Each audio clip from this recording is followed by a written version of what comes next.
Okay, now here's our bacon. I just have a regular skillet, and I don't know where I got this deal here, but it drops the grease down through there. If I pick that up, you'll see all the bacon grease right there, so it doesn't just cook in its own bacon or grease. Okay, and that's getting crispy. You want it to be crispy enough to put it where we put it in the food processor. Now, if you want, it'll crumble up. Now, if you don't want your bacon that crispy, that is fine, but it does mix up in the cream cheese a lot better when it's crispy and crunchy. And then as it sits in the cream cheese, if you prepare this the night before or early in the morning for the evening game, it will soften up as it's in the cream cheese to spread on your potatoes. It's going to be like a cream cheese bacon spread is what this is going to consist of. Okay, now this here is the start of our cream cheese, which will have bacon in it. So bacon cream cheese potato skin spread, or tater skins as I call them. And what we're going to do with this, as you can see, this is 4 ounces of low-fat cream cheese. As you can see, it's a little firm. It's been sitting out, but not too long. So we're going to microwave this down just a little bit. You don't want it bubbling, just enough to get it soft, because we're going to stir our bacon up in there. Okay, so we have our cream cheese there. And you can get fat-free or regular cream cheese. As you can see, it's a little easier to work with like that. And I'm not making very much of this because I'll be the only one eating it more than likely. So, okay, so we have our bacon, and this comes from our bacon that we cooked on the stove earlier. So all we're going to do is just kind of mix this up. And if you want to add any seasonings in this, you can. I think I'm going to add a little bit of pepper. And a little bit of onion would be good in here also. So I think we'll go over here and come back and put some onion and bell pepper in there. Okay, and I did put a little bit of bell pepper. I don't know if you can see that. There's a little bit of bell pepper and a little bit of onion in there. Very little. We didn't want to use too much. And then I also decided to add a little bit of extra sharp cheddar cheese, just to give that cream cheese, offset it a little bit. And this is extra sharp, so we'll go there. That's about a ½ ounce of cheese there. So we'll sit that there, and then just a little bit of regular black pepper. Alright, this is going to go on top of potatoes, so, and just kind of fold that in there. And what this is going to do is just set. Actually going to freeze this also. Set in the freezer. It's so many things you can prepare instead of doing all this the day of, which is fine, but the chicken, the ribeye, I may even be making some meatballs, so I didn't want to have to be boggled down with doing all that on Super Bowl day and then be too tired to watch the game and all the other festivities that go along with the Super Bowl. Okay, so there we have that, and that's all mixed up and ready to go. If I can get that last, there we go. That's all mixed up and ready to go. So we have our bacon cream cheese tater topper there, and that should spread on, probably make a couple of potatoes to put this on. And then, as I mentioned earlier, we'll be using the potato filling, or the pulp, in other words, in a Salisbury steak that we're going to be showing you how to make that next week. So, alright, there you have it. Next time you see me, or hear me rather, it'll be Super Bowl Sunday. Now what we have here are 4 basic Idaho russet potatoes, and then here we have our cream cheese bacon that we made, and I put that in cellophane and froze it. And what we're going to go ahead and do is we're going to microwave these here to speed up the cooking process. You want to microwave these about halfway done. So according to your microwave, however long you put your potatoes in there to get them totally done, use half that time, because you don't want them totally done, because then they'll be too soft, and when you go to cut them and pull the pulp out, it's going to tear up. So what you'd want to do is cook them halfway, and then I'll show you the next step from there as far as getting them ready to go into the oven. And we're going to pre-do these and get them ready and stick them in the oven on game day. And you can freeze these until they're ready to go into the oven with the spread on them. Okay, now we half cooked our potatoes here. Made 4 of them. Basically now what we need to do is just cut these in half. I let them cool off a little bit. And just going to cut them in half. And they're still a little firm in the middle, and that's how you want them, because we're going to get that pulp out of the middle. And these don't have to be perfect, but you do want them to be somewhat even so you can put your skins on there right. And what we're going to do, I'm getting a glass bowl here that we're going to put the pulp into. Okay, so we'll put this bowl, we'll set these up here, and we'll put our bowl there. And basically, you're just going to go, this is a grapefruit spoon, so it's got little ridges on the edge. If you don't have one of these, you can use a knife and just kind of go around like this and just kind of make you a line of where you want to cut or scoop the potato out of, per se. I'm leaving quite a bit of potato on the skin because I don't want these to be literal potato skins. I want it to have some pulp, some of the pulp left on the outside. And this is a little tough to do, so you got to kind of take your time. And these are very hot. And the reason I didn't cook this all the way is because I do want to leave some for Salisbury steak that we're going to be cooking. So that's what I'm going to use for mashed potatoes, is that there in the middle, what I'm scooping out. Okay. And as you can see, like I say, I'm leaving quite a bit of potato on there. And that way we can fill these up. So we got our first one done there, as you can see. That's kind of what it looks like. It doesn't look very appetizing right now, but trust me, they will be at the end. And we'll just kind of set that over there. So I'm going to go ahead and finish scooping the rest of this pulp out of here. And when I come back, we're going to make a fill this baggie here with our cream cheese and make kind of like a deal we can, like you do with cake frosting, and fill these up. Okay, as you can see, we have all of our potato skins there. And all of these are just like the pulp is out, and I left a little bit of potato, as you can see, around the edge because I don't just want literal skins. This one here is almost just a total skin. That one tore up a little bit, so that'll probably be the tester right there. And then our pulp we just put in a bowl, and I'm going to make mashed potatoes out of those there for Salisbury steak tomorrow. I'll make those up today and make a nice little small batch for 2. So we'll move those out of the way. Now what we're going to do here, we just have a Ziploc bag, a little snack pack. We're just going to cut a hole in the end, like so. And then this is our cream cheese, which is the bacon and onions and bell pepper in there that we made last night, and I froze it. And I want this to be kind of solid, so as you can see, it's nice and solid, but it's not frozen.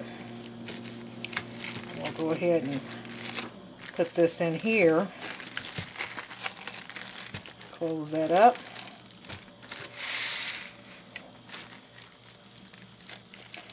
And what we'll do, let's just take some and just kind of squeeze it out of there into each potato. And then I'll take my spoon that I had and just kind of mash that down in there. And you don't have to put this in there a whole lot. You don't have to fill it all the way up into a heaping amount, because it's going to cook down in there, and we're also going to put a little bit more cheese on the top of this. So just to get it started, you just want to put a little bit in there. I hope we have enough. I may have to make some more of this, but we'll use what we have for now just to fill these up. And like I say, you can add whatever toppings you want on this, whichever to your liking. Let's get this out of here. There's a pretty big one there. Okay, so you want to just kind of fill these up and get this other one going here. And this, you can spread this on there also if you'd like, but to me this is a little more simple. Put that down in there. Then spreading them on each one. But it's up to you, whatever you want to do. Okay, drop that down in there. And like I say, when it's cold, but you don't want it frozen, but when it's cold it does spread a lot better than if this is warmed up.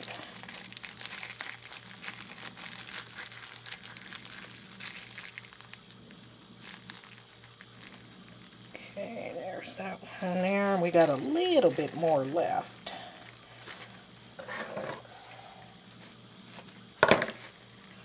Okay, got a little small amount left. So what we'll do with that is go ahead and get that on this little one here.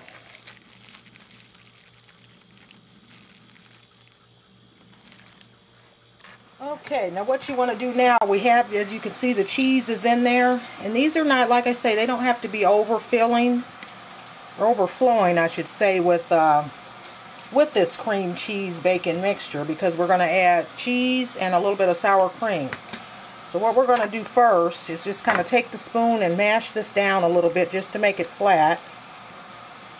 Kind of make a little valley in there. That's why I say you don't want to overfill these, because what we're getting ready to do here next, if you overfill them, your filling is going to run off when you put these in the oven on game day. So just kind of mash those down in there. The potato will open up a little bit. My hands there. Okay. And then what we're going to do, this is an ounce of sour cream or 2 tablespoons. Take that sour cream and just put it right over the top like that on each one.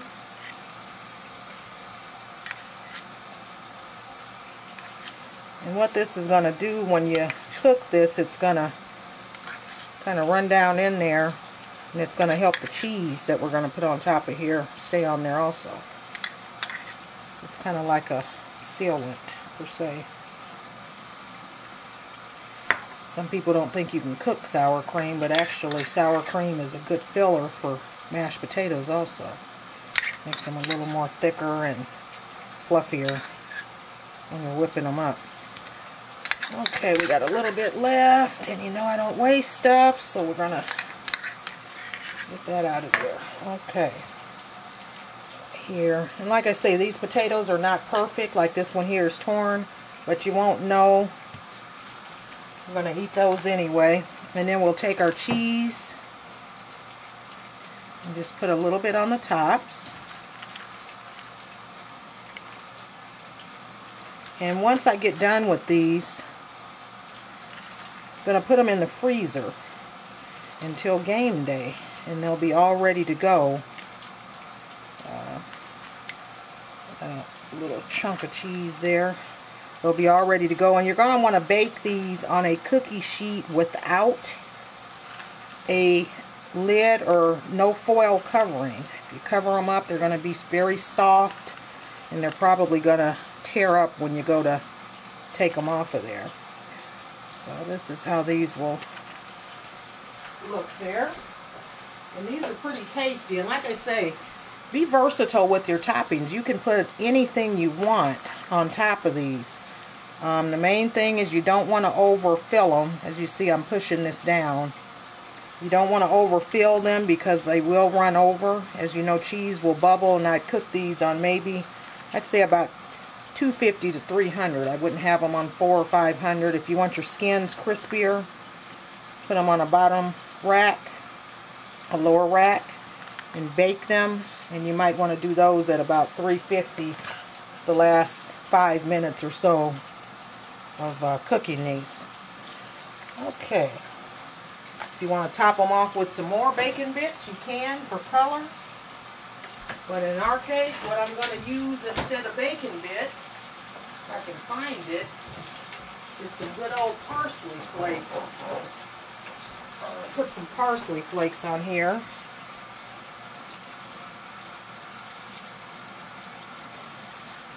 Just to give it a little color, and parsley adds a little flavor as well. And we're going to go with a little bit of paprika. Add a little color on there also. Paprika is good in salads, deviled eggs, just kind of a variety of things you can put paprika on. Okay, so there you have it. Bacon, cream, cheese, tater skins. And we added sour cream, parsley tops, and paprika topping. And we'll cook these babies up for game day and see what they're hitting for. May as well use the rest of my cheese. Alright, see you back when they're ready to go in the oven. Now, I'm going to cook one of these up now just to show you what it'll look like.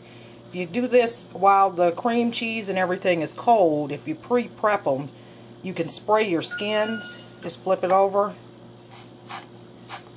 like that. Turn it back over, and you can put this in the oven on a cookie sheet. So just a simple flip, spray, and put it on a cookie sheet. And we're going to see what this comes out like. I just want to do one to test it. Now here's basically what the finished product will look like on game day. You can look forward to this result. Basically, we got all of our pretty colors there, our cheese. And we turn this around here. We got our, see how much cheese is down in there. We got a cream cheese, sour cream, all that's nicely down in the middle of that potato, and you got quite a bit of skin there on the sides. So that'll be just right. If you want your skins to be a little crispier, instead of putting them on a cookie sheet, I found that you can put them just on the baking rack. Just make sure you have something underneath it in case any oils drip down, which it shouldn't if you stuffed them like I showed you on the video. So there you have it. Bacon, cream, cheese, tater skins. One more thing I'd like to show you. I'm going to cut this baby here in half, just so you can see exactly how much filling you got in there. See all of that? And all that, it's all filling, not just a bunch of skin with cheese on the outside. Got quite a bit of filling there to make for a pretty good taste. You won't even need any type of sauce to eat with these. It looks like there's plenty of filling in there. Should be just right. I think I'm going to try mine right now. See you on the next one.